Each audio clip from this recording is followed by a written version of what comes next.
چاہیے اللہ رب العالمین یہ اپنی کتاب میں جو فرما رہا ہے میرے بارے میں، یہ حکم جو رب تعالیٰ کا ہے وہ میرے لیے ہے، اللہ مجھے حکم دے رہا ہے، یہ حکم میرے بارے میں ہے کہ تم ایسا کرو، تم ایسا کرو۔ قرآن مجید ماننے کی کتاب ہے اور عمل کرنے کے لیے۔ قرآن مجید کا جو نزول ہوا ہے وہ ماننے کے لیے اور عمل کرنے کے لیے۔ اللہ فرماتا ہے وَاعْتَصِمُوا بِحَبْلِ اللَّهِ جَمِيعًا وَلَا تَفَرَّقُوا، آیت کے شان نزول کچھ اور ہے۔ اللہ فرماتا ہے کہ لوگوں، اس کا مفہوم علماء اسلام بیان کرتے ہیں، سب تعالیٰ اپنی منشا ظاہر کرتا ہے اپنے بندوں پر کہ لوگوں تم اللہ کی رسی کو مضبوطی سے تھام لو اور آپس میں تفرقہ مت ڈالو، آپس میں تم تفرقہ مت ڈالو۔ بعض بھائیوں نے اس کو فرقوں میں تقسیم کرنے سے مراد لے لیا، حالانکہ یہ سوچ غلط ہے۔ بعض بھائیوں نے اس کو فرقوں میں بٹنے سے مراد لے لیا، حالانکہ یہ سوچ ان لوگوں کی غلط ہے۔ اس واسطے کہ مصطفیٰ رحمت عالم صلی اللہ علیہ وسلم نے اتنا سمجھایا جب امت کو، تب تو یہ امت کی 70 فرقوں میں بٹ گئی۔ اتنا سمجھایا جب نبی نے اس امت کو، تب تو امت 73 فرقوں میں بٹ گئی ہے۔ حضور نے فرما دیا کہ امت کے 73 فرقے ہوں گے، بنی اسرائیل کے 72 فرقے ہیں، میری امت کے 73 فرقے ہوں گے، تو اب تم فرقوں میں بٹنے کی بات کہاں سے کر رہے ہو کہ فرقوں میں نہیں بٹیں گے؟ آپس میں فرقوں میں مت بٹو، تم سارے فرقے ایک ہو جائیں۔ سارے فرقے کبھی ایک ہو ہی نہیں سکتے ہیں، تو آیت الہی کا مفہوم غلط ہو جائے گا۔ اور اللہ حضور صلی اللہ علیہ وسلم نے فرما دیا ہے کہ بنی اسرائیل کے 72 فرقے ہیں، تو میری امت کے 73 فرقے ہوئیں گے۔ اور قرآن سواد ہے کہ وَمَا يَنطِقُ عَنِ الْهَوَىٰ إِنْ هُوَ إِلَّا وَحْيٌ يُوحَىٰ، زبان رسالت تو اس وقت تک کھلتی ہی نہیں ہے جب تک اللہ کا حکم نہیں ہو جاتا ہے۔ نبی اپنی مرضی سے اپنی زبان سے کچھ نہیں بولتے ہیں، جب بولتے ہیں یا تو اللہ کا کلام ہوتا ہے یا رسول اللہ صلی اللہ علیہ وسلم کی حدیث ہوتی ہے۔ آقا فرماتے ہیں کہ لوگوں یہ رب کا کلام ہے، تو ہم نے مانا کہ خدا کا کلام ہے۔ حضور نے فرمایا کہ لوگوں یہ میرا کلام ہے، تو ہم نے جانا کہ مصطفیٰ کی یہ حدیث ہے۔ ہمیں جو قرآن ملا ہے وہ بھی زبان رسالت سے ملا ہے، ہمیں جو حدیث مل رہی ہے یہ بھی ہمیں زبان عمل رسالت ہی سے تو مل رہی ہے۔ آیت الہی کا مفہوم یہ نہیں ہوگا، اس کو آپ اپنی فرقوں میں بٹنے کی بات میں مت لے لیجیے گا۔ اللہ فرماتا وَاعْتَصِمُوا بِحَبْلِ اللَّهِ جَمِيعًا وَلَا تَفَرَّقُوا، اے لوگوں تم اللہ کی رسی کو مضبوطی کے ساتھ تھام لو اور آپس میں تفرقہ مت ڈالو۔ تم آپس میں تفرقہ مت ڈالو، آپس کے جو اختلاف ہے۔ اب اس آیت کریمہ کا جو محور، اس کا جو مقصد ہے، جس چیز کے لیے اس آیت الہی کی اتنی تمہید باندھی جا رہی ہے، اس میں جو خاص بات ہے وہ حبل اللہ ہے۔ جو خاص چیز ہے وہ حبل اللہ ہے، یعنی اللہ کی رسی۔ اب خدائی رسی کیا ہے؟ اسی کے لیے کہا جا رہا ہے کہ تم تفرقہ مت ڈالو، اختلاف نہ کرو، تم اختلاف نہ کرو، تم تفرقہ نہ ڈالو، آپس کے مسئلوں کو تم سلجھا لو، تم بیٹھ کر کے مسئلوں کا حل تجزیہ کر لیا کرو، اس کا حل نکال لیا کرو، اس کے لیے کوئی اچھی تدبیر سوچ لیا کرو۔ آخر یہ تدبیریں سوچو گے کیسے؟ یہ حبل اللہ کیا چیز ہے؟ رب فرماتا ہوا وَاعْتَصِمُوا بِحَبْلِ اللَّهِ جَمِيعًا، اے لوگوں تم اللہ کی رسی کو مضبوطی کے ساتھ تھام لو۔ یہ حبل اللہ کیا چیز ہے؟ پھر آیت الہی قرآن مجید ہی کی ایک آیت کریمہ، قرآن شریفی کی ایک آیت کریمہ ہے، جسے کہنے تو اہدنا الصراط المستقیم، اے اللہ تو ہمیں سیدھے راستے پر چلا، صراط مستقیم پر چلا۔ صراط مستقیم اس حبل اللہ کے تعلق سے سید المفسرین یعنی علم حدیث کے تفسیر کے جو امام حضرت عبداللہ ابن عباس صحابہ کرام کی گروہ اور جماعت صحابہ میں سب سے بڑے امام کی حیثیت رکھنے والے، جنہیں سید المفسرین کہا جاتا تھا، مفسرین کا حدیث کی تفسیر بیان کرنے والوں، قرآن مجید کی آیتوں کی تفسیر بیان کرنے والوں کے سردار کہے جاتے رہے گروہ صحابہ نے۔ سید المفسرین حضرت عبداللہ ابن عباس سے جب پوچھا گیا، اے عبداللہ ابن عباس آپ فرمائیے کہ حبل اللہ سے مراد کیا ہے؟ تو سید المفسرین عبداللہ ابن عباس اپنا عقیدہ ظاہر کرتے آپ فرماتے ہیں لوگوں قرآن مجید کی اس آیت میں حبل اللہ سے مراد کوئی اللہ کی رسی سے مراد کوئی اور ذات نہیں ہے، وہ جناب محمد رسول اللہ علیہ الصلوۃ والتسلیم کی ذات ہے۔ عبداللہ ابن عباس اپنا عقیدہ ظاہر کرتے ہیں، تفسیر بیان کر رہے ہیں۔ اللہ فرماتا ہے وَاعْتَصِمُوا بِحَبْلِ اللَّهِ جَمِيعًا وَلَا تَفَرَّقُوا، اے لوگوں تم اللہ کی رسی کو مضبوطی سے تھام لو۔ گویا وہ اپنا منشا ظاہر کر رہا اپنے بندوں سے، اے لوگوں تم محمد رسول اللہ کے دستور کو اپنا لو اور آپس میں تم کسی دوسرے کے طریقوں کو اپنانے کی کوشش نہ کرو۔ کامیابی کا راستہ تمہارے پاس اگر ہے وہ جناب محمد رسول اللہ علیہ الصلوۃ والتسلیم کی لائی ہوئی شریعت ہے، وہ کردار محمد رسول اللہ علیہ الصلوۃ والتسلیم ہے، اور اسی کردار کا نام اسلام ہے، اور اسی ذات کا نام ایمان ہے۔ ذات رسالت ہی کا نام ایمان ہے اور کردار رسالت ہی کا نام اسلام ہے۔ اسلام دین ہے، اسلام ایک دین ہے۔ یہ 3 مہینے ہمارے یہاں جو ہے اسلامی سال کا 7واں 8واں 9واں مہینہ، جس میں رجب کا مہینہ، شعبان کا مہینہ، رمضان کا مہینہ، ہم لوگ شعبان کے مہینے کے آخری عشرے میں آ گئے، شعبان کے مہینے کے آخری عشرے میں آ گئے، اس سے پہلے رجب کا مہینہ گزرا۔ یہ آسمانی سال کا آخری مہینہ ہے اور زمینی سال کا یہ 8واں مہینہ۔ شعبان ایک معنی میں شعبوں سے مشتق، یعنی گھاٹوں کو تقسیم کرنے کی، بانٹنے کی۔ رجب کا مہینہ ہمارے حضور صلی اللہ علیہ وآلہ وسلم کا جو سب سے عظیم معجزہ معراج کا ہے، سب سے عظیم معجزہ ہماری سرکار کا وہ معراج کا معجزہ۔ یہ تو میری آقا کی ذات بابرکات حضور نبی کریم علیہ الصلوۃ والتسلیم کی حیات طیبہ کا ایک ایک گوشہ وہ معجزہ ہے۔ تمام انبیاء تو معجزہ لے کر کے آئے، لیکن ہمارے حضور کو خود سراپا معجزہ بن کر کے آئے ہیں، اور ان تمام معجزات مستقل میں جو معراج کا معجزہ ہے وہ سب سے اہم ہے۔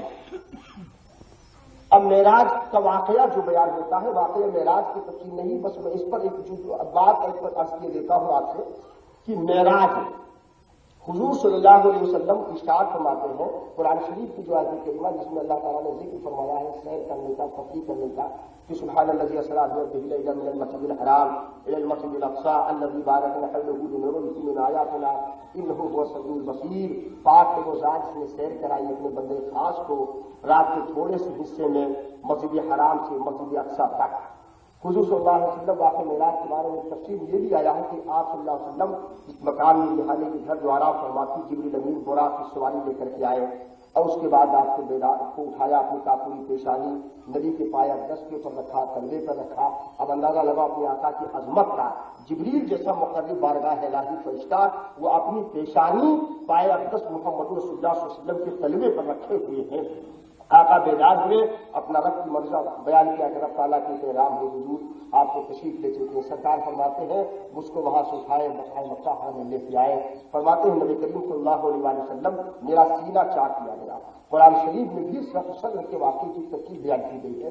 اللہ فرماتا الم نشرح لک صدرک، محبوب تمہارا شخص صدر کیا گیا، سینہ چاک کیا گیا۔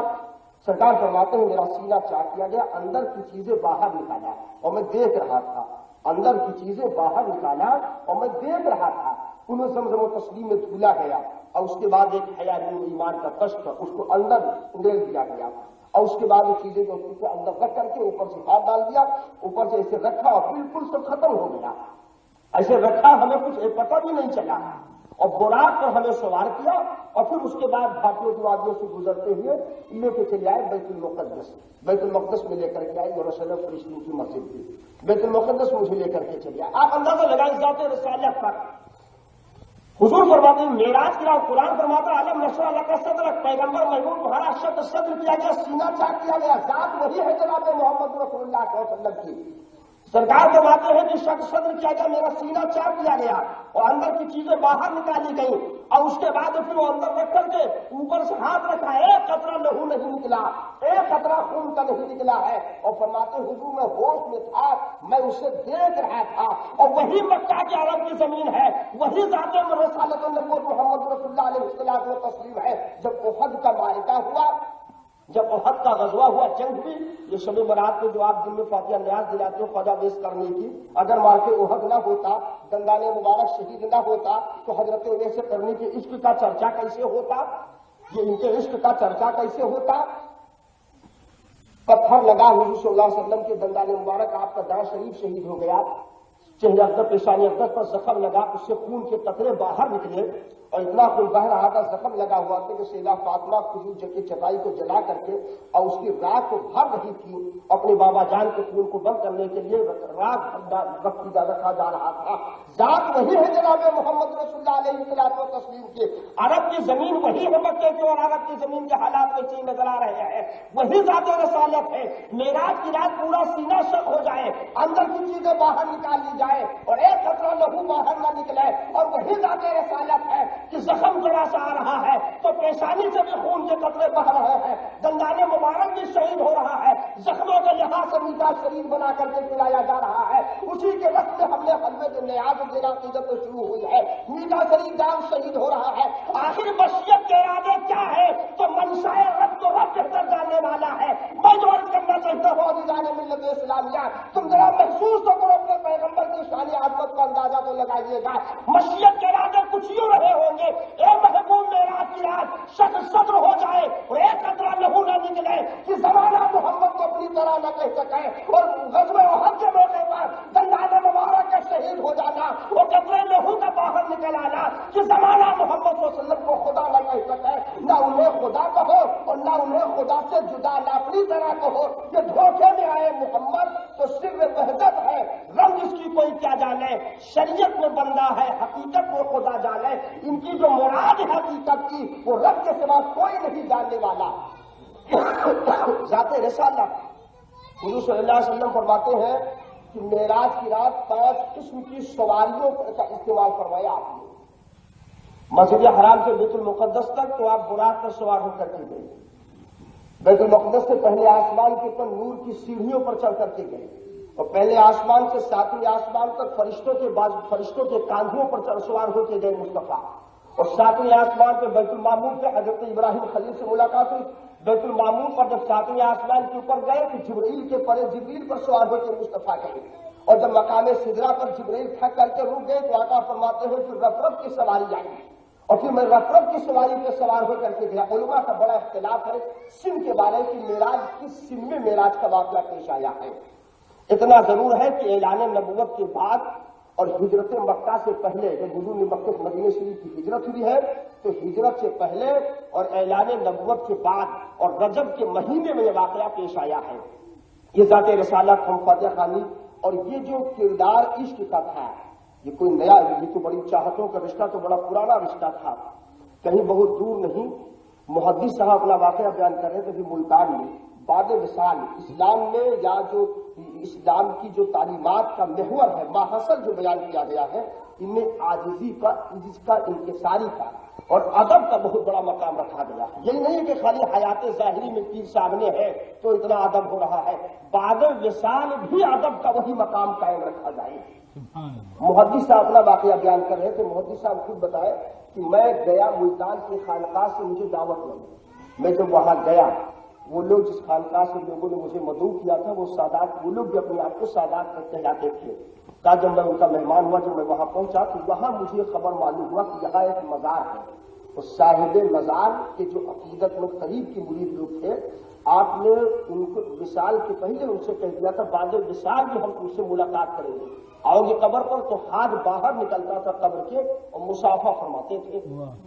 آپ فرماتے ہیں یہ برابر سلسلہ چلتا رہا، اور ایک موقع پر آپ کا ہاتھ باہر ظاہر ہوا مصافحہ کے لیے جب آگے بڑھے تو کوئی آدمی ناپاکی کی حالت میں، نجاست ناپاکی کی حالت میں کوئی ہاتھ آگے بڑھا دیا، بس جیسے ناپاکی کی حالت میں آگے وہ ہاتھ بڑھایا ہاتھ چھونے مصافحہ کے لیے تو آپ کا ہاتھ اندر چلا گیا۔ جب ہاتھ اندر چلا گیا تو پھر آواز ہے اب دوبارہ ہاتھ ظاہر نہیں ہوگا، ہاں اگر کوئی سید صحیح نسب سید آئے گا میری قبر پر اور اس کے مصافحہ اور سلام کے لیے میں ہاتھ باہر نکالوں گا۔ اب آپ اندازہ لگا لیجیے کتنے نامراد ہیں وہ لوگ جو علم رسالت پر تانا زبان کھولتے ہیں۔ نادانوں، یہ زبان رسالت پر، علم رسالت پر زبان کھولنے والوں، حضور سرکار نے فرمایا ہے کہ ماں بالا قوم فی تعلیم، ماں بالا قوم فی تعلیم علم، یعنی ان قوموں کو کیا ہو گیا جو میرے علم میں تانا کرتے، تم کہتے ہو تم کو اس کی خبر نہیں رہی ہے، یہ پیغمبر کے غلاموں کے نہ جانے کتنے پیڑھیوں کے بعد کے مقامات۔ مودی صاحب فرماتے ہیں کہ میں گیا، انہیں یہ بھی پتا ہے کہ کون پاکی کی حالت میں آیا ہے، کون ناپاکی کی حالت میں آیا ہے۔ تو صاحب مزار تمہاری حرکات سے انہیں اپنی حرکات سے غافل نہ جاننا، یہ بے خبر نہیں ہے، بہت باخبر ہے، بہو ہوش رکھتے ہیں۔ فرماتے ہیں محدث صاحب کہ میں نے ان سے عرض کیا کہ حضور آپ لوگ بھی تو اپنے آپ کو اہل سادات میں کہلاتے، تو آپ لوگ کیوں نہیں گئے کہ اللہ کے ولی کی برکت سے فیض ظاہر ہوتا تو آپ کی برکت سے لوگ مستفیض ہوتے۔ تو ان لوگوں نے محدث صاحب کہہ رہے تھے، ان لوگوں نے جو مجھ سے اپنی بات بتائی، ان کا بھائی مجھے یہ شبہ ڈر خوف تھا کہیں ایسا تو نہیں کہ وہاں سے یہاں تک میرے سلسلے میں نسب میں بیچ میں کوئی کسی کا کوئی دخیل نہ ہو گیا ہو۔ تو محدث صاحب فرماتے ہیں میں نے کہا کہ الحمدللہ مجھے اپنے نسب پر یقین کامل ہے، اگر وہ صاحب مزار کا قول سب سے درست ہے تو مجھے اپنے نسب کے اوپر یقین کامل ہے، اور میں آپ کی مزار پر چلوں گا اور میں سلام کروں گا، دیکھتے ہو آپ کا ہاتھ ظاہر ہوتا ہے۔ محدث صاحب فرماتے ہیں جب میں گیا تو عام اعلان ہو گیا تھا، بہت مجمع ازدحام لوگوں کا، اور میں جب پہنچا تو جانے بعد میں نے سلام عرض کیا تو واقعی آپ کا داہنا ہاتھ قبر سے باہر نکلا، کچی قبر کی داہنا ہاتھ آپ کا باہر نکلا. آپ فرماتے ہیں میں نے ہاتھ کو اپنے ہاتھ میں لیا بھی اور لینے کے بعد الٹ پلٹ کر کے میں نے دیکھا اور اس کے بعد جیسے ہی میں دست بوسی کے لیے آگے بڑھوں تو ہاتھ اندر چلا گیا. پھر میں نے کہا کہ حضور شریعت اسلام میں مصافحہ میں مومن کے دونوں ہاتھ رکھتے ہیں, یہ تو ایک ہی ہاتھ ظاہر ہوا ہے. فرماتے میں گھوم کے جب بائیں جانب گیا تو آپ کا بایاں ہاتھ بھی ظاہر ہوا. میں نے اسے بھی دیکھا, ہاتھ میں لیا اور لوگوں نے دیکھا بھی, اور اس کے بعد پھر جب بوسہ دینے کے لیے میں ہاتھ آگے بڑھوں تو وہ ہاتھ آپ کا اندر چلا گیا. تو آپ فرماتے پھر میں نے کہا کہ حضور پایا 10 کی زیارت کرا دیتے تو آپ کے پاؤں بھی ظاہر ہوئے. اور فرماتے ہیں پاؤں ظاہر ہوئے لیکن جیسے ہی بوسہ دینے کے لیے قدم بوسی کے لیے میں آگے بڑھوں تو آپ کے پاؤں اندر چلے گئے. تو مجھے رونا آیا. میں نے عرض کیا کہ حضور سید زادے کو آپ نے عزت نہیں بخشی, آپ کا قول تو سچا رہا لیکن کم از کم دست بوسی کی اور قدم بوسی کی شہادت کو نواز بخش دیتے تو آواز آتی ہے, قبر سے آواز آتی ہے کہ میں پٹھان ہوں, مجھے گوارا نہیں کہ سید سے اپنے ہاتھ چنوا لوں, مجھے گوارا نہیں کہ سید سے اپنے ہاتھ چنوا لوں.